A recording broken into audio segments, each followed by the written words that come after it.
नमस्कार विद्यार्थी मित्रांनो, काल आपण इक्वल सेट बघितलं, संचाचे प्रकार बघितले. त्या आधारित काही उदाहरण आपल्याला बघायचे. ते उदाहरण बघत असताना प्रॅक्टिस सेट 1.2 मुद्दा मी चौथा प्रश्न अगोदर घेतला. सोप्याकडून अवघडकडे होता, पण सोपा प्रश्न आहे. चौथा प्रश्न काय लिहिलेला आहे? Write with reasons which of the following sets are finite or infinite. म्हणजे खालील दिलेले संच, त्या संचापैकी कोणते संच हे फायनाइट शांत आहेत का इन्फायनाइट आहेत, अनंत आहेत, ते आपल्याला काय करायचे, कारणासही सांगायचे.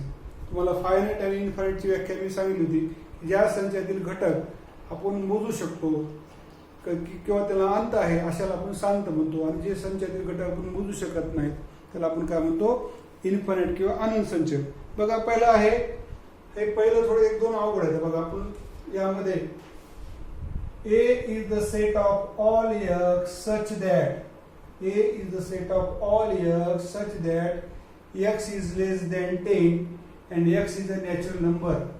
A हा अशा x चा संच आहे की x ही 10 पेक्षा लहान संख्या असून x ही नैसर्गिक संख्या आहे. बघा आता नॅचरल नंबर्स आपण n म्हणतो. कुठून सुरुवात होतात? 1 2 3 4 5 6 7 8 9 10 11 16. हे आपलं रफ आहे तुम्हाला समजण्यासाठी. आता मग कशी ती नैसर्गिक संख्या आणि कशी आहे 10 पेक्षा लहान. x is less than 10. मग कुठून घ्यायला लागतील आपल्याला? 1 2 3 4 5 6 7 8 9. मग मला सांगा हा संच कसा असेल? ए हा शांत संच आहे.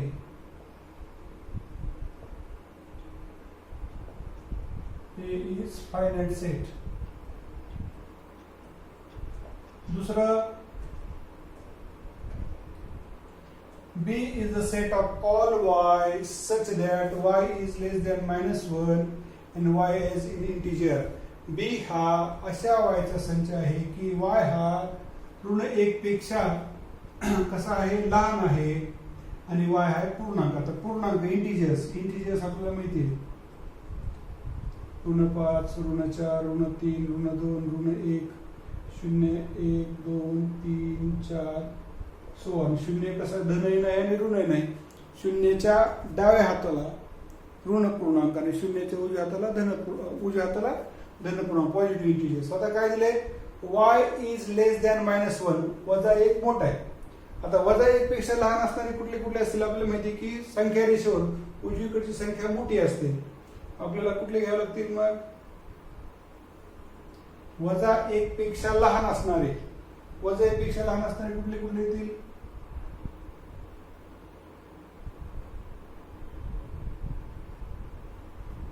बघा वजा 2 हा वजा 1 पेक्षा लहान आहे.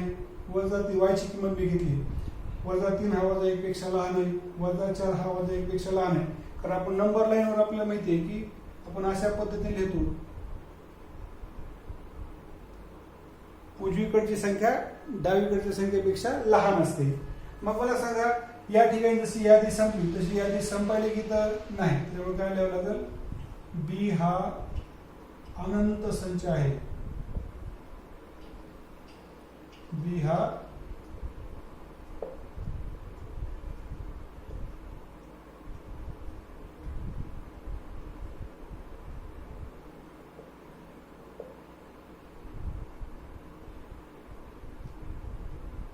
आता बघू, हे तर सोपं सांगेल तुम्हाला. काय दिलंय? C is the set of students of class 9 from your school. तुमच्या शाळेतील 9वीच्या विद्यार्थ्यांचा संच. आता आपली शाळा घेतली, 9वीच्या दोन्ही वर्गातले विद्यार्थी आपण मोजून बघितले तर ती यादी संपणार. कुठल्या शाळेमध्ये आहे काय असून एक 10 तुकडे असतील, 15 तुकडे असतील, एखाद्या वर्गामध्ये 100 मुलं असतील, परंतु ते विद्यार्थी कधी ना कधी मोजून आपण थांबणार आहेत. त्यामुळे हा संच कसा असेल? सी हा मिळेल. सी हा अनंत का शांत? सी हा शांत संच आहे. C is finite set. पुढचं सेट ऑफ, बघा मी फक्त इथं उत्तर लिहिलं तुम्हाला, शांत. पूर्ण वाक्यात लिहा. पुढचं तुमच्या गावातील लोकांचा संच. हा सुद्धा कसा असेल? गावात लोकसंख्या माहित असते आपल्याला.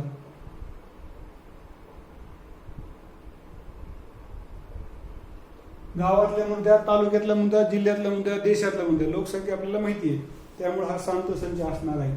प्रयोगशाळेतील साहित्याचा संच किंवा उपकरणाचा संच, शाळेतले जे उपकरण झाले प्रयोगशाळेमधले ते उपकरण आपण मोजून कधी ना कधी थांबणार आहोत, त्याची यादी संपणार आहे, त्याच्यामुळे हा सुद्धा कसा असेल, शांत संच असेल.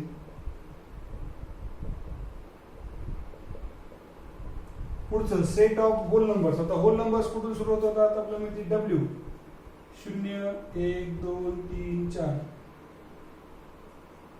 सगळ्यात लहान संख्या 0, n पेक्षा मोठा संच डब्ल्यू आहे. हा कसा असेल, अनंत संच असेल.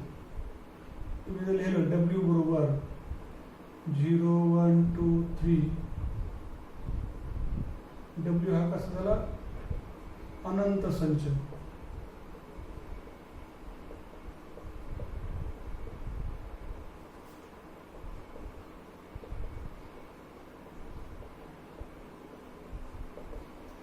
पुढचं set of rational numbers. Rational numbers आपण त्याला क्यू म्हणतो.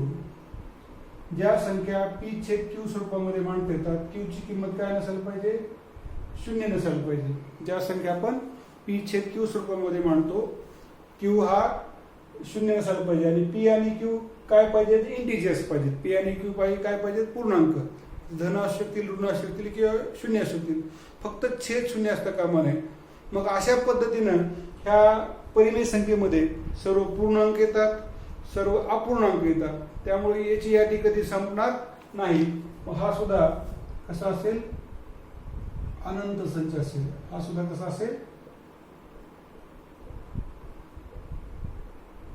कुठलीही संख्या बघा पी छेद स्वरूपात मांडता येते आपल्याला. समजा 7 घेतली तर आपण 7/1 म्हणू शकतो. -15 घेतली, -15 म्हणजे -15/1. 0 जरी घेतली तर 0 म्हणजे 0/1. प्रत्येक संख्येला आपण अंश आणि छेद स्वरूपामध्ये काय करू शकतो, मांडू शकतो.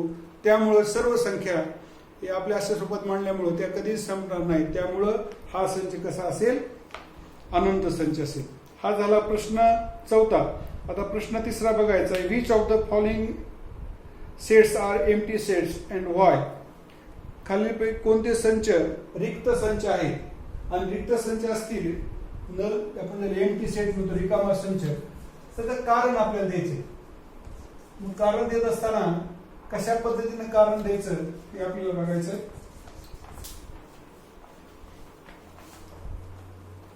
पहिलं दिले A is the set of all A such that A is natural number small than 0. बघा, A is the set of all A such that A is natural number smaller than 0. आपल्याला बघा महत्वाची गोष्ट काय दिले, ए हा अशा एचा संच आहे की A is natural number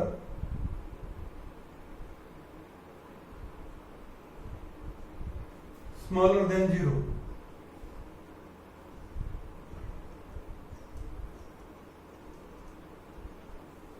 A हा 0 पेक्षा, ए ही 0 पेक्षा लहान असलेली संख्या आहे.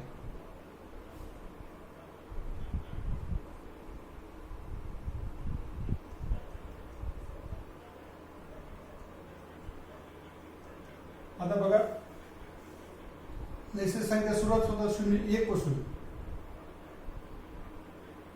सगळ्यात लहान संख्या 1 आहे, 0 सुद्धा नैसर्गिक संख्या नाही. हे काय म्हणते तर 0 पेक्षा लहान नैसर्गिक संख्या. त्याच्यामुळं हा कसा असेल, काहीच नाही. आपण अशा पद्धतीने फायच्या स्वरूपात सुद्धा म्हणू शकतो. त्याच्यामुळे हा कसा झाला, ए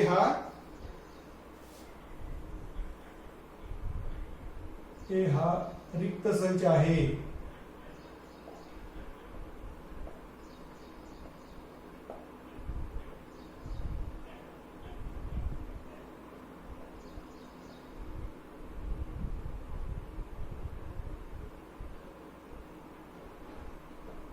एम्प्टी किंवा नल सेट दोन्ही आपण जर सांगितले तुम्हाला शब्द. दुसरं काय आहे,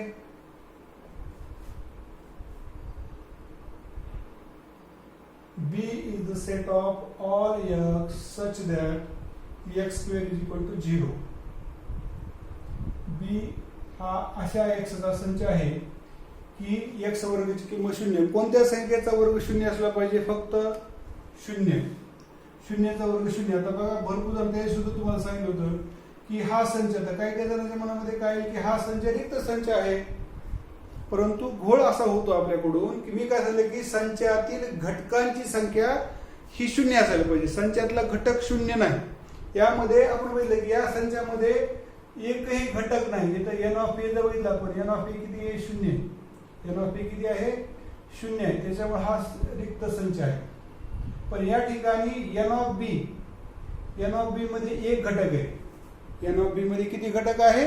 एक घटक आहे. आणि तो घटक कुठला आहे? शून्य आहे. तो घटक कुठला आहे? शून्य आहे. हा एक घटक संच झाला. हा कसा झाला? एक घटक संच झाला. मग हा रिक्त संच असेल का? बी हा रिक्त संच नाही, रिकामा नाही. वरचा जसा रिकामा होता तसा.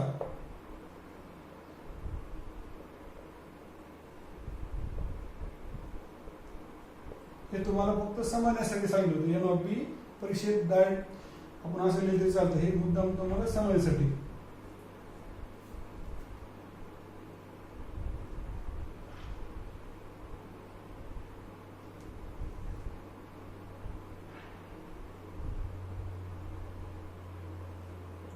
चला सी काय संच यामध्ये बघू.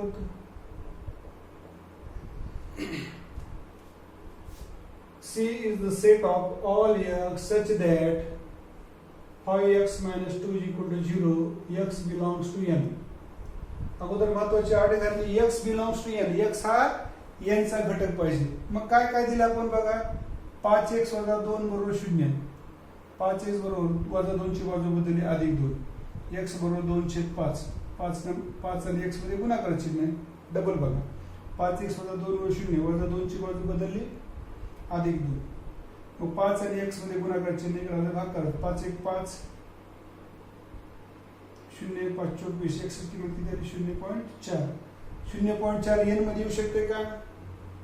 किंवा नुसता 2/5 n मध्ये येऊ शकते का? 2/5 कशामध्ये येईल? परिमेय संख्येमध्ये, रॅशनल नंबर मध्ये. त्यामुळं हा याचं उत्तर येईल, परंतु ते उत्तर n मध्ये समाविष्ट नाही. त्याचं उत्तर येईल परंतु ते कशामध्ये नाही? n मध्ये समाविष्ट नाही. त्यामुळे सी हा सुद्धा कसा झाला? रिक्त संच.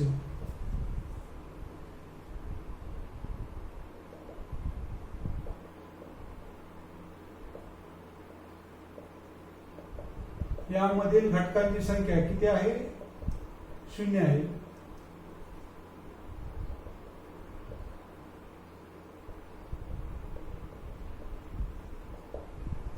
C is an empty set. चला आता हा झाला तिसरा प्रश्न. दुसऱ्या प्रश्नाकडे आपण बघायचंय. दुसरा प्रश्न बघत असताना काय प्रश्न विचारलेला आहे? Decide whether sets A and B are equal sets. Give reason for your answer. दिलेले संच A आणि B हे समान संच आहेत का? जर असतील तर त्याचे कारण द्यायचे. समान संच आपल्याला माहिती की जर दोन संचामधील घटक सारखे असून नेमके तेच असतील, त्यांचा क्रम बदलला तरी हरकत नाही, तर ते संच कसे असतात? समान संच असतात. तर यामधला हा जो प्रश्न दुसरा आहे, यामध्ये ए दिले इव्हन प्राईम नंबर्स, सममूळ संख्या. मग हे लक्षात येईल आपल्याला. फक्त मूळ संख्येमध्ये दोन ही फक्त सम संख्या आहे. दोन पेक्षा उरलेल्या सर्व मूळ संख्या या विषम आहे. फक्त दोन ही एकमेव मूळ संख्या अशी आहे की ती सम आहे. त्याच्यामुळे एक यामध्ये एन ऑफ ए किती आलं? 1. आणि बी काय दिले? B is the set of all x such that x 7x minus 1 is equal to 13. मग काय होईल? 7x minus 1 is equal to 13. 1 becomes plus 1, minus 1 becomes plus 1. 7x is equal to 14. 14 upon 7. 7 into 7, 7 to the 14. x is equal to 2. मग त्या x ची किंमत 2 झाली. बी मध्ये काय आलेलं वर बघा. आता ए संचामध्ये बघा आणि बी संचामध्ये नेमका एकच घटक आहे, तो एक घटक कुठला आहे? 2 आहे. त्याच्यामुळं आपण असं म्हणू शकतो फ्रॉम 1 and 2 1 व 2 वरून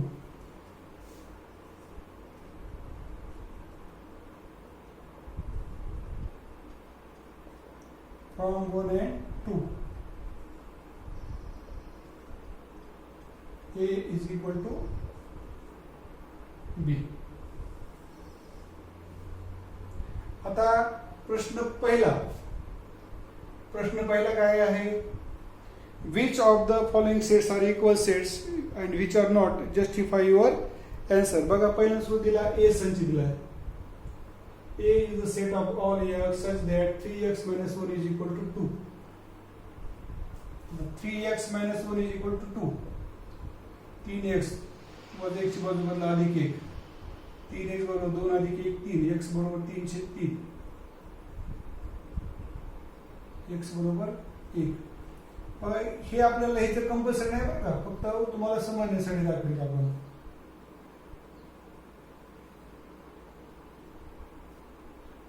मग a ची किंमत किती आली? 1. ह्याच्यामध्ये घटकांची संख्या सुद्धा किती आली? 1च. बी संच काय आहे?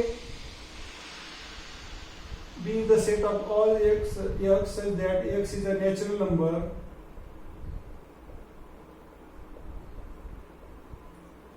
but x is neither prime nor composite.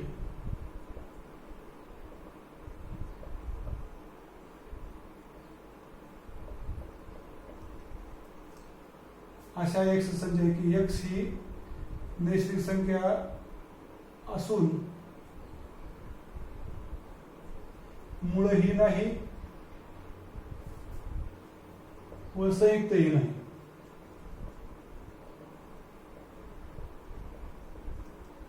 आता बघा आपल्यामध्ये इरेटस्टोरेची चाळणी बघत असताना आपण 1 ला गृहीत धरत नाही. 1 ही संयुक्तही नाही आणि मूळही नाही. त्याच्यामुळं बी सुद्धा किती आला? 1च आला. आपण ती चाळणी बघत असताना 1 ला गृहीत धरत नाही. 2 3 4 अशा पद्धतीनं.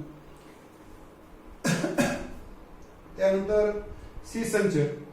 C is the set of all x such that x belongs to n and x is less than 2.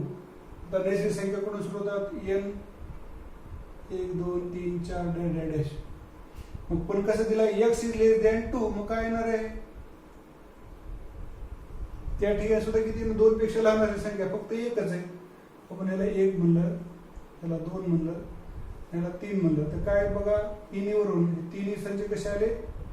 सारखे आले. From 1, 2 and 3.